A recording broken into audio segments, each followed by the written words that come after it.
قرآن پاک کی سورت یاسین پڑھی جائے تو انگریز ایمان لے کر آتے ہیں.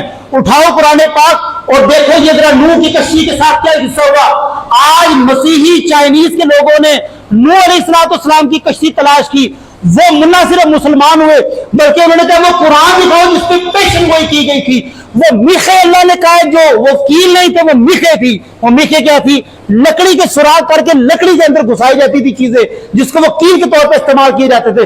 فرعون کی باڈی جس نے استعمال کی, جس نے تلاش کی, وہ شخص مسلمان ہوا. کیوں؟ کہ قرآن پاک میں اس کا ذکر ہے. لیکن ہمارا طالب علم جب قرآن پاک کو جدید سائنس کے ساتھ جوڑنے لگ پڑتا تو اس کو پریشانی ہو جاتی ہے کہ میں تو دنیا دار بن گیا ہوں, میں تو بے عربی کا شکار ہو گیا ہوں. ایسا نہیں ہے. ہم کہتے ہیں قرآن پاک میں ہر چیز ذکر ہے. قرآن پاک کے مقابلے آیت ہے لاؤ. میں چیلنج کرتا ہوں, یہ چھوٹے چھوٹے بچے بیٹھے ہوئے درس جامع کے, آپ پڑھ لیں. میں شیوخ کی بات نہیں کرتا, یہ تو اساتذہ ہیں. آپ اگر انیس شوروں کو قرآن پاک پڑھ کے مان گئے کہ ہاں یار واقعی دم ہے, اس کا مطلب اس بندے نے ٹھیک لکھا ہے. اور اگر اس کی انتہائی گھٹیا اور سطحی عربی ہے کہ وہ بات بھی صحیح سے کنوے نہیں کر پایا تو وہ قرآن تو نہ ہوا نا. پھر وہ قرآن تو ایسا نہیں ہے. قرآن تو وہ ہے جو قرآن کو ٹکر دے. پہلوان تو وہ ہے جو جنید بغدادی کو گرائے. ایسا پہلوان ہو. یہ کیا پہلوان ہے؟ اب یہ تو وہ ہو گیا نواز شریف کے مقابلے میں آپ سے پوچھوں, علامہ صاحب اٹھو ذرا اپنا انتخابی نشان تلوار لو تو کھلو سے تمہیں ووٹ دینے ہیں. 3.5 ووٹ ڈلنے, آدھا ووٹ ان کا اپنا ہونے, 2 ہمارے ہونے. نواز شریف نے اتنی لیڈ مار دی, اس کا کیا مقابلہ ہمارے ساتھ؟ بھائی قرآن کی حیثیت تو سمجھو. 1446 سال ہو چکے ہیں, آج تک اس میں کوئی بھی ایک ایرر نہیں نکلا. یہ میرے نوٹس لکھے ہوئے, آپ پڑھیں سارے. یہ لالو لال ہو کے واپس ہوئیں گے آپ کے پاس سے. اتنی غلطیاں آپ نکال دیں گے. کیوں؟ یہ انسانی بنا ہوا ہے, انسان ہی میڈ ہے, مین میڈ ہے نا, انسان کا بنا ہوا ہے. آپ میں سے زیادہ علم والے ہو سکتے ہیں, آپ اس کو کر سکتے ہیں. لیکن ایسی کتاب جو 1446 سال گزر گئے, ایک دن بھی اس کے اوپر شک نہیں ہوا کسی کو. ہم تو کہتے ہیں ایسی کتاب لو. انیشور آپ کو پتا ہے اس کا 3را ایڈیشن نکلا. 3رے ایڈیشن کا مطلب سمجھتے ہیں آپ؟ 3را ایڈیشن میں یہ نہیں ہوتا کہ پہلا ایڈیشن اتنا چھپا کہ لوگ پاگل ہو کے خرید کے. ابے بھائی پہلے میں اتنی غلطیاں تھی, اس کو کریکٹ کر کے دوسرا چھاپا, پھر کریکٹ کیا, پھر تیسرا چھاپا. انشاءاللہ تعالیٰ 10واں پڑھنا چاہتے ہونا قرآن پاک نہ ساڑھا تو ایک کو چل رہا پہ. 1446 سال ہو گئے. مصر میں چلے جائیں, لبنان میں چلے جائیں, چائنا میں چلے جائیں, بیلجیم میں چلے جائیں, افریقہ کے جنگلوں میں چلے جائیں, کہیں پر بھی چلے جائیں آپ, الحمد سے شروع ہوگا والناس پہ ختم ہوگا. ایک بھی غلطی نہیں. اور وہ جو اللہ نے کہا ہے نا بین یدیہ, خدا کے بندو اللہ کہہ رہا ہے یہ جو تیرے ہاتھ میں چھال پہ لکھا ہوا قرآن ہے, جو تیرے ہاتھ میں تختی میں لکھا ہوا قرآن ہے, یہ اس قرآن کی تصدیق کرتی ہے. اٹھا اس قرآن کو جا کے بائبل کے ساتھ دے, وہ اس کی بھی تصدیق کرے گی. ان کے ہاتھ میں چھال میں لکھا ہوا قرآن پاک تھا. یہ ملحدین کے اعتراض کی طرف جو میں جا رہا ہوں, اس سے پہلے صرف میں نے آپ کو ایک چھوٹا, بلکہ 2 چھوٹے گروہوں کا میں تعارف کروا دوں. تو یہ زیادہ ٹائم تو نہیں ہوگا جی مجھے؟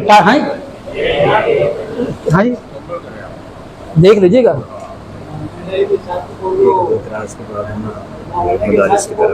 ٹھیک ہے.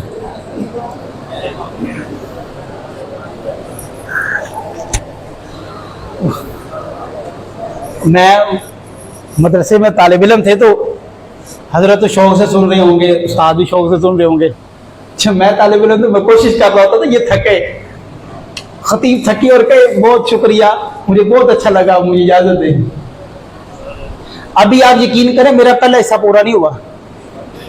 اب ایسے کرتا ہوں, میں صرف نام لیتا جاتا ہوں, اعتراض بتاتا جاتا ہوں, جلدی جلدی ان کے حل بتاتا جاتا ہوں, بس. اب اس کو ہم ڈیبیٹ نہیں کریں گے. سب سے پہلا ہے شکیل بن حنیف. یہ اس نے امام مہدی ہونے کا دعویٰ کیا. 10 قرآن پاک کے سپارے اس بندے نے لکھے اور یہ کہتا ہے کہ اصل مہدی میں ہوں. یہ انڈیا کا ہے. یونس الگوہر, اس کے اوپر میں نے باقاعدہ پورا ڈیٹیل لیکچر بھی بنایا ہوا ہے. یہ گوہر شاہی کا مرید خاص ہے, اور گوہر شاہی وہ شخص ہے کہ جس نے کہا تھا کہ چاند کے اوپر میری تصویر آتی ہے امام مہدی میں ہوں. اور یہ قرآن پاک میں جو لفظ محمد آیا نا, محمد رسول اللہ والذین, یہ اصل میں وہی محمد لوٹ کے واپس آیا ہوں. اس کا حل کیا ہے؟ حل یہی ہے اس کا کہ علماء اس کے اوپر کمر بستہ ہو جائے اور ان کے اعتراضات کو جمع کریں, ان کو علمی جواب دیں. قرآن اور علمی جدید سے جناب والا یہ میں نے تھوڑا سا ذکر کر دیا آپ کو. حضرت نوح کی کشتی کا بھی ہاں 1-2 کتابیں ضرور یاد رکھیے گا. ڈاکٹر علامہ محمد اقبال کی ہے جی خطبات, جو کہ ڈاکٹر اقبال صاحب کی ہے, اور اس کے بعد ڈاکٹر محمد رفیع صاحب کی ہے قرآن اور علم جدید. یہ آپ نے 2 کتابیں طلباء نے، خاص طور پر یہ درسی نظامی کے جو طلباء ہیں یہ خریدیں، ان 2 کتابوں کا ضرور مطالعے میں رکھیں۔ دوسرا جو ہے وہ ہے علم الکلام۔ علم الکلام میں تو وہ جو ہمارے مدرسے میں پڑھایا جاتا ہے۔ ایک ہے علم العقل جو اہل تشیع حضرات کے نزدیک چوتھا سورس ہے۔ ہمارے ہاں دین کے ماخذ کتنے ہیں جی؟ درس نظامی کے طلباء کتنے ہیں جی؟ 4۔ کون کون سے؟ قرآن، حدیث، سنت، حدیث اور اجماع اور قیاس۔ ان کے نزدیک قیاس نہیں، وہ کہتے ہیں عقل ہے۔ اور شیخ میں یہ آپ کے توسط سے یہ بات بتانا چاہوں گا، آپ کا درس نظامی کتنے سال کا ہے؟ 8 سال کا۔ اس کے بعد آپ کیا بن جاتے ہیں؟ اہل تشیع کا کتنے دیر کا عالم دین کا کورس ہے جو آیت اللہ ان کا بنتا ہے؟ کتنی دیر کا جی؟ 40 سال کا۔ کتنا؟ 40 سال کا۔ 5 سال کا ایک کورس ہوتا ہے، اس کے 8 سال ہوتے ہیں۔ جس طرح آپ کا 2 سال کا عامہ ہوتا ہے، 2 سال ہوتے ہیں، لیکن کنسیڈر وہ کتنا ہوتا ہے؟ 1 ہوتا ہے۔ خاصہ کے کتنے ہوتے ہیں؟ 2 سال ہوتے ہیں۔ عالیہ کے کتنے سال ہوتے ہیں؟ 2 سال ہوتے ہیں۔ عالمیہ کے کتنے ہوتے ہیں؟ 2 ہوتے ہیں۔ دور حدیث کے، پھر تخصص کے، یہ سارے ملاتے جائیں ان کے اسی طرح درس نظامی کے 40 سال ہوتے ہیں۔ 8 سال کے اوپر ایک کورس محیط ہوتا ہے، اور آپ کو پتا اس میں سے 35 سال وہ کیا پڑھاتے ہیں؟ 35 سال وہ علم العقل پڑھاتے ہیں، کیونکہ ان کے نزدیک سورس ہے یہ۔ اور آپ دیکھتے ہیں اہل تشیع، یہ ماننا پڑے گا معذرت کے ساتھ، یہ مانا کریں آپ، میں نے آپ کو کہا دشمن کی تعریف کیا کریں۔ اہل تشیع میں جتنے بڑے بڑے انٹلیکچوئل عقل مند جو لوگ پیدا ہوئے ہیں وہ ہمارے ہاں اتنے پیدا نہیں ہوئے، اور اس کی وجہ کیا ہے کہ وہ زیادہ محنت اس پہ کرتے ہیں۔ آپس میں وہ اختلافات کو باہمی پیش کرتے ہیں سامنے۔ 35 سال وہ عقلی علوم پڑھاتے ہیں، صرف 5 سال قرآن و حدیث پڑھاتے ہیں۔ اس لیے آپ نے دیکھا ہوگا اہل تشیع حضرات قرآن پاک اتنا نہیں پڑھتے، اہل حدیث نہیں پڑھتے اتنی، وہ عقلی دلائل دیتے ہیں، عقل سے اگلے کو معاف کرتے ہیں۔ اب اگلا جو میرا مرحلہ ہے ملحدین کا، یہ سارا عقل کے اوپر بیس کرتا ہے۔ ملحد کا کام علم سے ہے ہی نہیں، کیونکہ نہ وہ اللہ کو مانتا ہے، نہ جی وہ محمد کو مانتے ہیں، نہ وہ قرآن کو مانتے ہیں، وہ کسی کتاب کو مانتے ہی نہیں، کسی اللہ کو مانتے ہی نہیں، تو ان سے علم سے بحث ہے ہی نہیں، ان سے صرف عقل سے بحث ہے۔ بس یہ یاد رکھیے گا۔ اور کبھی بھی ملحد کو یا کوئی ایسا شخص جو دین میں شک ڈال رہا ہو کہ قرآن پاک میں اللہ کہتا ہے کوئی شک نہیں ہے، پھر اللہ کہتا ہے آیات متشابہات بھی ہیں، ٹھیک ہے، اس طرح کا جس طرح جی اللہ تعالیٰ کہتا ہے میں نے ذکر کی حفاظت کا ذمہ لیا ہے، لیکن دیکھیں قرآن پاک پہ قرآن پاک بنتے جا رہے ہیں، آیات بنتی جا رہی ہیں، اس طرح کے کوئی شکوک و شبہات ڈالے، اس کو علمی جواب نہ دیجیے گا، خدا را علمی جواب نہ دیجیے گا، وگرنہ یہ ایسے منحوس ہوتے ہیں آپ کو آپ کے علم میں پھنسا کے رکھ دیں گے۔ ان کو عقل سے جواب دے، اور ان کے جواب اتنے مشکل بھی نہیں ہے۔ میں بس 2-4 اعتراضات پڑھ کے، ایک کتاب اس سلسلے میں البرہان فی جواب منکر القرآن ہے، یہ 2022 میں 3 مصنف تھے، حافظ ابن جنید، حکیم شاہ جہاں اقبال اور شعیب احمد، انہوں نے لکھی سن 2022 میں، جس میں نے 100 اعتراضات کو جمع کیا ہے ملحدین کے۔ اس کے بعد ایک کتاب سے ایک اعتراض میں پیش کرنے لگا ہوں آپ کے سامنے۔ وہ کہتے ہیں بتائیں اللہ کے ہاتھ، اللہ ہاتھوں سے پاک ہے، کانوں سے پاک ہے، لیکن اللہ کہتا ہے میں سنتا ہوں، اللہ کہتا ہے ید اللہ فوق ایدیہم، اللہ اپنی پنڈلی کا ذکر کرتا ہے، یہ کون سا اللہ جس کا ذکر کرتا ہے؟ میں کہتا ہوں کہ ہر چیز کے ہونے کا لازمی نہیں کہ وہ ہو بھی۔ ہمارے اندر حضرت صاحب روح ہے، میرے اندر روح مخاطب ہے، کیا کوئی دیکھ سکتا ہے روح کو؟ کسی نے دیکھا ہے تک؟ اللہ فرماتا ہے کہ یسألونک عن الروح، کہ یہ تم سے روح کے بارے میں سوال کرتے ہیں، ان سے کیا کہہ دو قل الامر للہ، یہ تو اللہ کا امر ہے، لہذا روح ہے لیکن ہم اس کو دیکھ نہیں سکتے، روح ہے لیکن اس کو ٹچ نہیں کر سکتے۔ اسی طرح اللہ کے ہاتھ ہیں لیکن اس کی شان کے مطابق ہے، اللہ کے کان ہے لیکن اس کی شان کے مطابق ہے، وہ ہر جگہ ہر وقت موجود ہے، وہ اپنی شان کے مطابق موجود ہے۔ اس کا جواب اسی طرح ہے کہ بھائی آپ روح دکھا دو، ہم اللہ کے کان دکھا دیتے ہیں، آپ روح کے کان دکھا دیں، ہم اللہ کے کان دکھا دیتے ہیں۔ ان کو جواب علمی نہیں دینا، ان کو جواب الٹا ہی نہیں سوال دینا ہے۔ آگے وہ کہتے ہیں اللہ موت و حیات پہ قادر ہے، یہ نمرود، جس طرح نمرود نے مارا اور زندہ کیا، کہتے ہیں اللہ تعالیٰ قرض لیتا ہے، قرآن پاک کی آیت ہے وَقْرِضُ اللَّهَ قَرْضًا حَسَنًا، اللہ کو قرض حسنہ دو۔ وہ کہتے ہیں یہ کون سا اللہ جو قرض حسنہ لیتا ہے؟ ٹھیک ہے، آگے وہ کہتے ہیں قرآن پاک صرف کیا عربوں کے لیے نازل ہوا ہے؟ جو قرآن پاک اللہ کہتا ہے عربیوں کے لیے نازل کیا اور یہ صرف عربوں کے لیے ہے؟ بھئی وہ کہتے ہیں دنیا میں تو زیادہ انگلش بولی جاتی ہے، اس بدے کو بندہ مکیاں بھی مارے اور ٹھڈے بھی مارے کہ اس وقت انگریزی نہیں تھی جب بھی قرآن پاک نازل ہوا ہے، اس وقت عربی تھی۔ اگر آج نازل ہوتا تو شاید آج آکسفورڈ میں نازل ہوتا، قرآن پاک انگلش میں ہوتا، لیکن اس وقت نازل ہوا جب عربی اور فارسی 2 بڑی لینگویج تھی بس۔ یہ تو ہلکی سی انگلش بولی جاتی تھی رومن میں، وہ بھی رومن ہوتی لینگویج ہوتی تھی، ہیبرو ٹائپ کی۔ انگریزی تو بہت بڑی بات بھی مارد وجود میں آئی ہے۔ تو قرآن پاک جب نازل ہوا اس وقت عربی تھی بھائی جان، اور اس وقت مصر والے بھی عربی بولتے تھے، جن کے ساتھ تجارت ہوتی تھی، ایران، عراق، شام، یہ سارے عربی بولتے تھے۔ آگے وہ کہتے ہیں کیا اللہ تعالیٰ گمراہ کرتا ہے یا شیطان کرتا ہے؟ کیا غیب پر ایمان لانا ضروری ہے اور غور و فکر کرنا اس کے منافی ہے؟ اللہ کہتا ہے نا کہ جو لوگ غیب پر ایمان لے کر آئے، وہ کہتے ہیں یہ کیسی بات ہے؟ اللہ کہتا ہے افلا یتدبرون القرآن، تم قرآن میں غور کیوں نہیں کرتے، فکر کیوں نہیں کرتے؟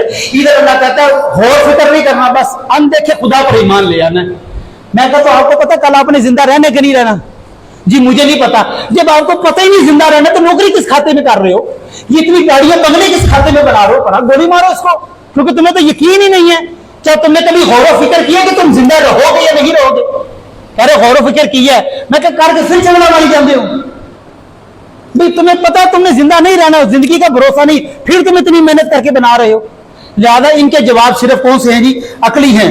اس کے بعد آگے وہ قرآن پاک کہتا ہے کہ اگر صرف عربوں کے لیے یہ نازل ہوا ہے تو یہ یاد رکھیے گا قرآن پاک عربوں نے بنایا ہے، عربوں نے خود گھڑا ہے۔ اس کا بڑا سمپل سا جواب ہے، ان سے کہیں کہ آپ نے دعویٰ کیا، بڑی اچھی بات ہے، اس دعوے کی دلیل پیش کر دیں۔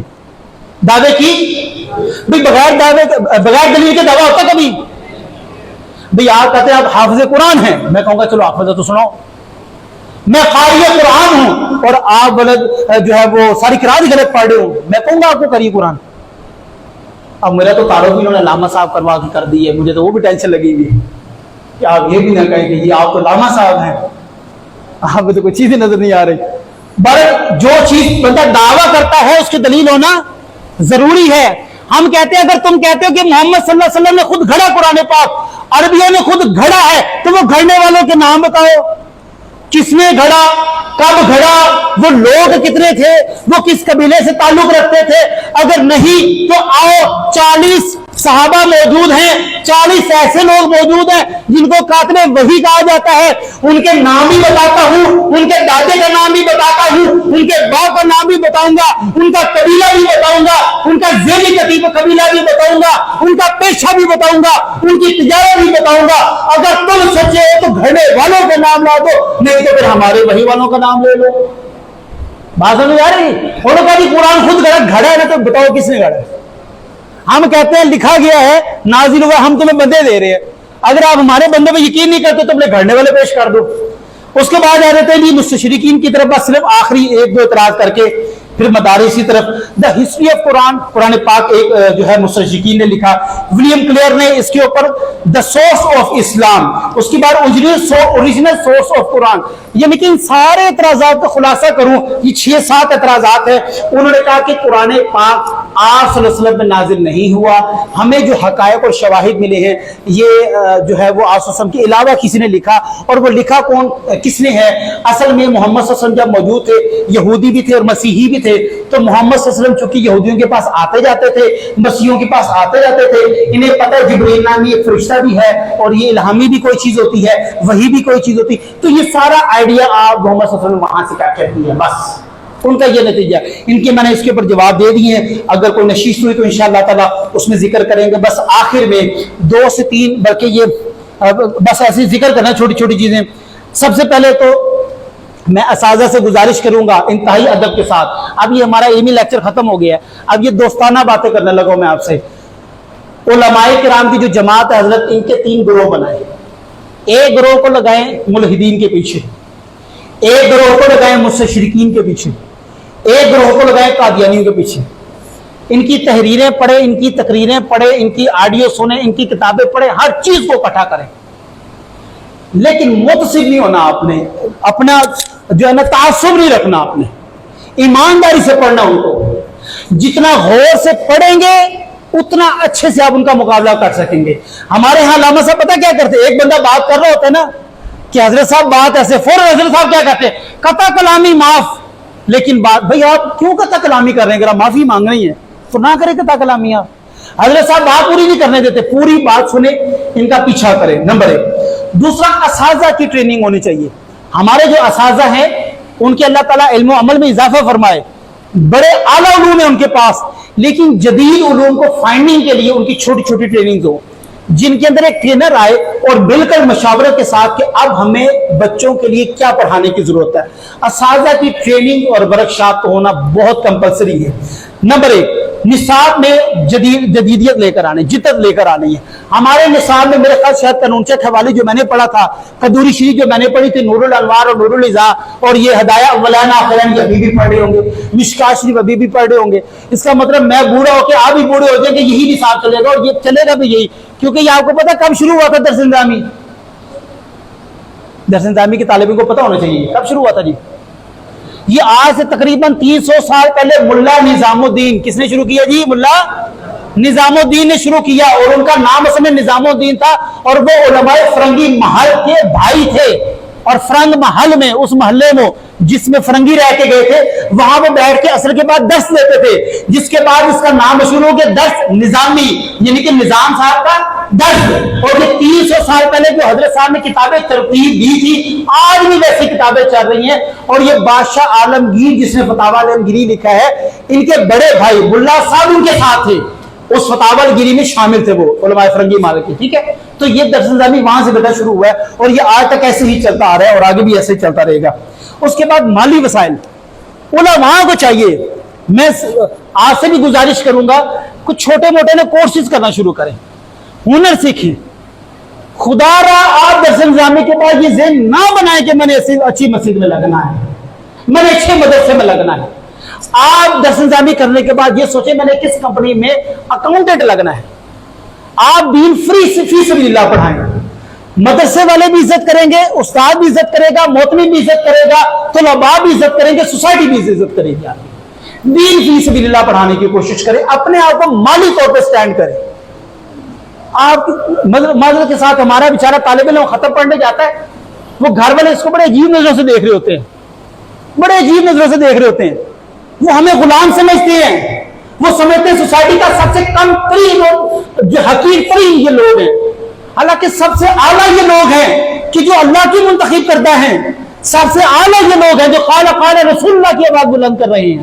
سب سے اعلیٰ یہ لوگ ہیں جو گھر بار چھوڑ کے، اپنے بہن بھائیوں کو چھوڑ کے اللہ کی راہ کے لیے نکلے ہوئے، سب سے اعلیٰ یہ لوگ ہیں. لیکن ہم نے سوسائٹی کے اندر مالی حیثیت کو اپنی بہتر کرنا. آپ بیٹا کوئی بھی کورسز کریں چھوٹے چھوٹے شارٹ، جس سے آپ اپنا ارننگ سٹارٹ کریں. ختم شریف پڑھتے ہیں، کوئی ہدیہ مل ہی جاتا ہے. میں بھی دیکھ رہا ہوں پوری تقریر کر لی ہم نے، تو تقریر کے دوران وہ پرچی بھی آ جاتی ہے، تھوڑا سا نذرانہ بھی آ جاتا ہے. تو میں انتظار کر رہا تھا کہ یہ آئے نہیں تو بڑا مشکل ہو جاتا ہے.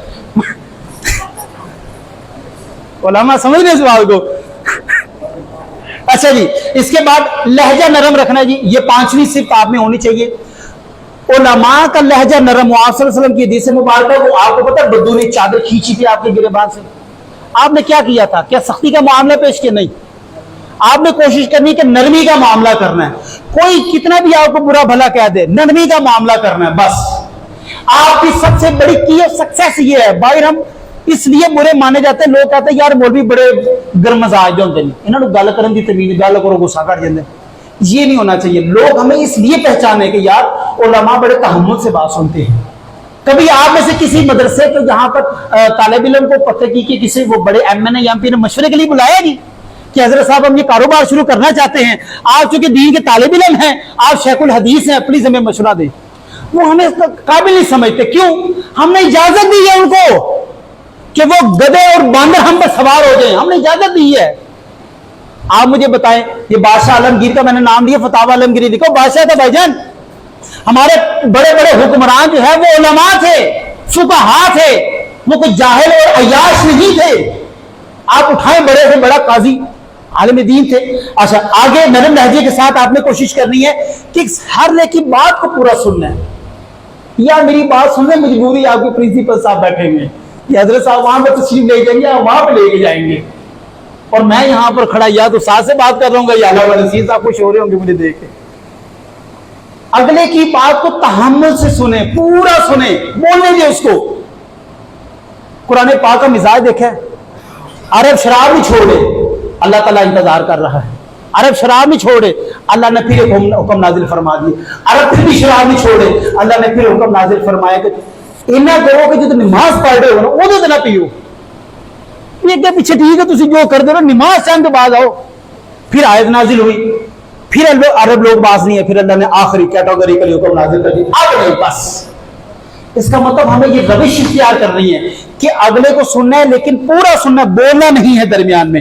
اس کے بعد ٹیکنالوجی کا استعمال. یہ ٹیکنالوجی کا استعمال ہمارے پاس شاید افاد سمجھتے ہیں ہم گیم نا وہ پب جی ڈاؤن لوڈ کر لیں گے اور ٹک ٹک ڈاؤن لوڈ کر لیں گے، یہ ٹیکنالوجی ہے.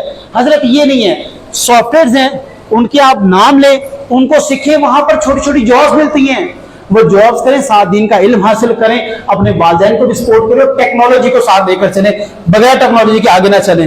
اس کے بعد تنقیدی سوچ کو، اپنی سوچ کو ترتیب دیں.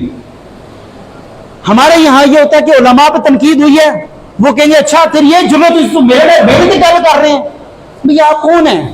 جبرائیل کی کزن ہیں، اسرائیل سے رشتہ داری آپ کی ہے، ملک رضوان سے آپ کو کوئی تعلقات ہیں؟ کون ہیں؟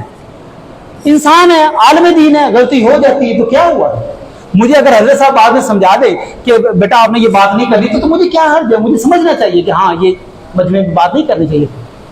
مجھے یہ بات کیوں؟ میں شیخ الحدیث صاحب کا بیٹا ہوں. کون ہے شیخ الحدیث صاحب؟ منو من مٹی کے نیچے چلے گئے ہیں. میں نے کہاں جانا ہے؟ مٹی کے نیچے جانا ہے. ادھر کیا رہ جانا ہے؟ علم. اور سرکار بخاری میرے ساتھ جائے گی، مسلم میرے ساتھ جائے گی، ترمذی میرے ساتھ. میرا اخلاق رہ جائے گا یہاں پر. جو لوگ ذکر کریں گے آپ کا اخلاق سوسائٹی میں رہے گا، آپ کے محلے میں آپ کا اخلاق پہچانا جائے گا. فلاں صاحب بڑے اچھے ہیں، آدھی رات کو بھی ان سے گزارش کی کام کر دیتے ہیں، بڑا اچھا بولتے ہیں، بڑا میٹھا بولتے ہیں، بڑے تحمل سے سوچتے ہیں. آپ کا اخلاق رہ جانا ہے. آپ کی شیخ الحدیثی، آپ کی علم تفسیری، یہ سب کچھ آپ کے ساتھ چلا جائے گا فرشتوں کے لاؤ. کون سے اندر حساب دیں گے آپ جا کے. آپ کا اخلاق رہ جائے گا. اپنے اخلاق کو بہتر کرے اور تنقید برداشت بھی کرے اور تنقید کریں بھی، لیکن یہ نہیں کہ کسی کے کفروں پر جا کے چڑھ جانا ہے. تو چھڑیا کنوں؟ میں تو فرانس شکل حدیث صاحب شگردہ تو تنوں میرے استادہ کا نہیں پتا. سنیں اگلے کو تحمل سے، اس کا علمی مقابلہ کریں، اس کو دلائل کے ساتھ جواب دیں اور کوشش کریں کہ بین المسالک اور بین المذاہب کے اوپر مطالعہ کریں. یہ بہت ضروری ہے. جب تک دیگر مذاہب کا اور مسالک کا مطالعہ نہیں کریں گے ایک دائرے میں بند رہیں گے، اسی کو آپ سچ اور حق سمجھتے رہیں گے. آپ باہر نکلیں، تقابل کریں، پھر آپ کو انشاءاللہ تعالی مزید وسعتیں ہوں گی. اور آخر میں دو چیزیں کہنا چاہوں گا. ایک تو ہمارے علماء کو کوشش کریں کہ آپ مختلف زبانیں سیکھیں. مختلف زبانوں سے مراد یہ نہیں ہے کہ میرے کو سریکی بھی آتی ہے، منو پنجابی بھی آتی ہے، مجھے اردو بھی آتی ہے، now I can speak English, میں یہ 4 زبانیں بول رہا ہوں. یہ زبانیں نہیں ہیں. زبانیں یہ ہیں جرمن سیکھے، چائنیز سیکھے اور انگلش سیکھے. وہ زبانیں سیکھے جس میں ان کا لٹریچر ہے. عربی سیکھے تگڑی والی، وہ والی عربی کی جو آپ کے سامنے کتاب ہے فر پڑھ لیں. ترکیب نہ کریں کہ یہ خبر بنا، یہ مبتدا بنا، یہ ضمیر بنا، یہ اشارے بنا، یہ مجرور الہ بن گیا، موصوف الہ. اس میں نہ پڑھے. ایسی تگڑی عربی بنائے کہ کتاب پڑھتے جائے اور چلتے جائے. محنت کرے، راتوں کو جاگے اور آخر میں جدید فکر کا مطالعہ کریں. اگر میرے عزیز طلباء، میرے محترم علماء، میرے محترم چھوٹے چھوٹے قراء و حفاظ اور میرے اساتذہ محترم، اگر آپ جدید فکر کا مطالعہ نہیں کریں گے تو سب سے بڑا درپیش مسئلہ جو ہمیں ہے وہ چیف آف، یہ کیمرے میں میں کہہ دیتا ہوں، چیف آف آرمی صاحب بہت اچھے ہیں اور ہمارے حق دل عزیز ہیں، ہمارے سر کا تاج ہیں، ہمارے مدرسے ان کی برکت سے چل رہے ہیں. اب میں ایک چھوٹی سی عرض کرنا چاہتا ہوں. انہوں نے فرمایا کہ ہمیں نہیں پتا مدرسے میں کیا پڑھایا جا رہا ہے. اچھا چلو پھر ٹھیک ہے. چیف آف آرمی سٹاف نے پچھلے ہفتے کہا ہے ہمیں نہیں پتا مدرسے میں کیا پڑھایا جا رہا ہے. مدرسے میں اصلی علوم نہیں پڑھائے جا رہے. اور بھائی میں ادھر آ کے دیکھ رہا ہوں اصلی علوم تو پڑھائے جا رہے ہیں، مدارس میں تو پڑھائے جا رہے ہیں. یا تو آپ نے کسی اور مدرسے کا وزٹ کیا ہے کہ جہاں پر اصلی علوم نہیں پڑھائے جا رہے، کسی یہودی کا مدرسہ دیکھ کر آ گئے آپ اور قیاس کر رہے ہیں مسلمانوں کے. ادھر آئیں، یہاں پر میٹرک بھی ہو رہا ہے. مجھے قبلہ علامہ صاحب بتا رہے تھے کہ میٹرک ایسے یہاں پر اصلی علوم بھی ہیں. یہاں پر ہر وہ چیز موجود ہے، ہر چیز وہ میسر ہے جو ہم چاہتے ہیں ہمارے طالب علم کے پاس ہو. مجھے لگتا ہے کہ وہ کسی اور کا مدرسہ دیکھ کر آئیں. اللہ تعالیٰ حافظ صاحب کو بھی، ہمارے چیف آف آرمی اسٹاف پر رحم فرمائے.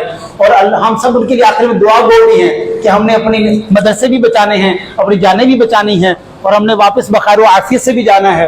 تو یہ بھی ضروری ہے. اللہ تعالیٰ سے دعا ہے کہ اللہ تعالیٰ نے جو بھی ہمیں استطاعت دی ہے ہم اس کو دین اسلام کے لیے خرچ کریں اور بے لوث کریں، اللہ کی رضا کی خاطر کریں، کسی سے لالچ کے لیے نہ کریں، کسی کی خوشنودی کے لیے نہ کریں. میری دعا ہے کہ اللہ تبارک تعالیٰ جو میں نے بیان کیا اس میں جو نافع چیز ہے آپ کے لیے فائدہ مند چیز ہے، اللہ تعالیٰ اس کو آپ کے سینوں میں محفوظ فرما دے.